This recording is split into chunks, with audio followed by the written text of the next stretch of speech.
Now let's talk about the tech sector. It isn't feeling festive. It has slowed down hirings, including in India. I'm talking about big tech, the likes of Facebook or Meta, Amazon, Apple, Microsoft, Netflix, Google. If you want to work for any of these companies, you'll most likely have to wait. They've cut vacancies by 90%, 90, meaning if there were 100 open positions earlier, only 10 are open now.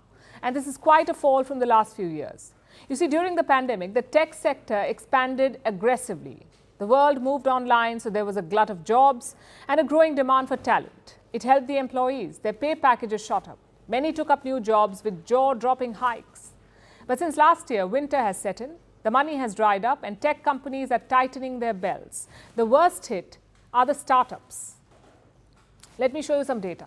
Since 2022, more than 34,000 employees have been sacked, with 121 startups cutting their staff. This year, 69 startups fired more than 14,000 employees in India. And among these, the worst affected were those in the education space, better known as the ed-tech startups, education technology. Since last year, 24 ed-tech companies have fired almost 15,000 workers. So startups are cutting positions and big tech is not hiring. Do you know what that means? There is a surplus of talent, more workers, fewer jobs. As of May, close to 200,000 tech workers had been sacked in India, including from both startups and big tech. So for new graduates, getting placed is going to be tough.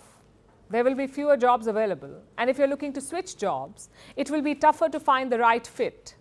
Also, keep your salary expectations in check, because this situation may not improve anytime soon. The outlook for 2024 is bearish.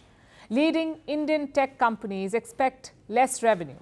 As of October, 5 out of 7 leading companies had cut their forecasts, including Infosys, HCL, and Tata Consultancy Services, or TCS. These are the top names in outsourcing. They depend on international contracts. By extension, their success is tied to the global tech industry. But right now, there is instability worldwide and a global downturn. By October this year, 7 big tech companies had lost more than $3 trillion. These are Meta, Apple, Amazon, Netflix, Google or Alphabet, Tesla and Microsoft. Together, their market value fell by $3 trillion. And just like their Indian counterparts, these companies have laid off thousands of workers. In 2022, more than 1,060 tech companies worldwide laid off over 160,000 workers. And this year, 2023, was worse. More than 1,100 companies sacked more than 260,000 employees. So when there is a global downturn, how can India remain immune?